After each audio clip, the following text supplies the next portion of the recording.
They say once in a while you should look up, as you never know what you could be missing. Look, up there, it's Lisa, and she's winning us back. Looking Up, I See a Ceiling is a short psychological story about a stressed out girl with, I think, OCD? You see, I have OCD, and while I don't know whether she does, she certainly has some traits at least. Anywho, the looking up I see the ceiling bit, I think, is actually more about wanting to explore her attic. The game was played out in a series of rooms with the ability to look at different areas of said rooms and also different items and things in said room. There's also a few tasks that you can perform along the way, some having to be done in complete order. Do not forget that.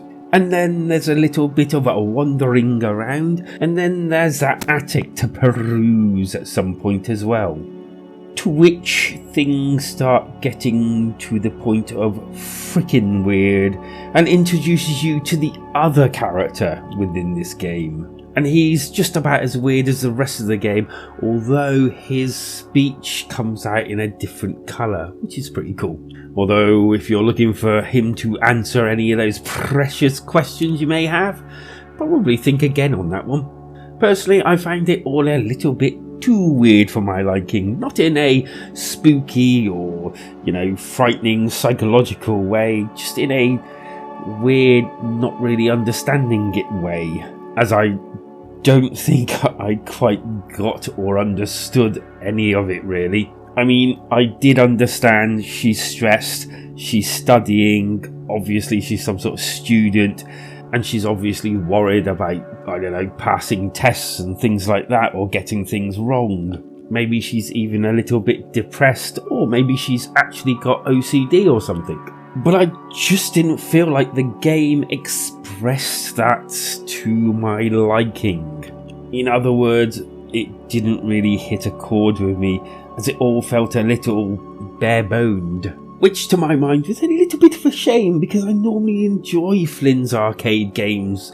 They normally have some sort of quirkiness about them that kind of resonates quite well with me. However, it does have alternate endings, to which I amazingly got the bad ending.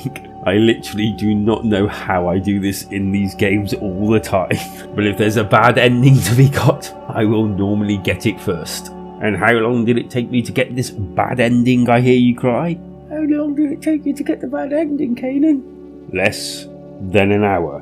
Which means that probably 2 hours something you'd probably complete the whole game. Which is lucky that they only priced it at £2.99, which to my mind is possibly priced about right for this. And I am pretty sure that if this sounds and looks up your street, then you'll probably get value for money from your £3, or indeed your regional equivalent.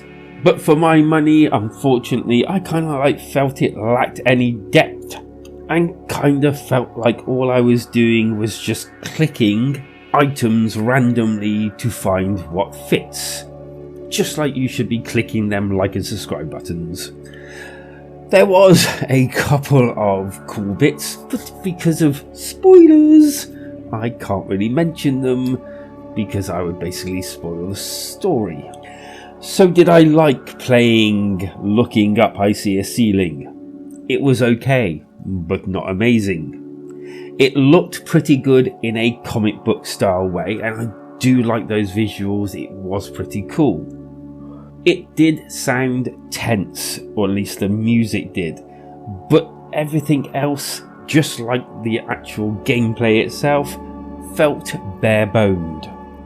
Do I think it's worth £3? To some, possibly, but for me, no. It is rather average and priced to reflect its bite-size length. And with all this in mind, I'm going to score Looking Up I See Ceiling a 5 out of 10. And I think I'm being mildly generous here. And of course, if you wish to see more reviews, then hit them like and subscribe buttons. Leave a comment down below. It's I will get to answering them all. And stop looking at the ceiling and instead look at one of these 2 videos instead. Take care out there, because life is better when we game together.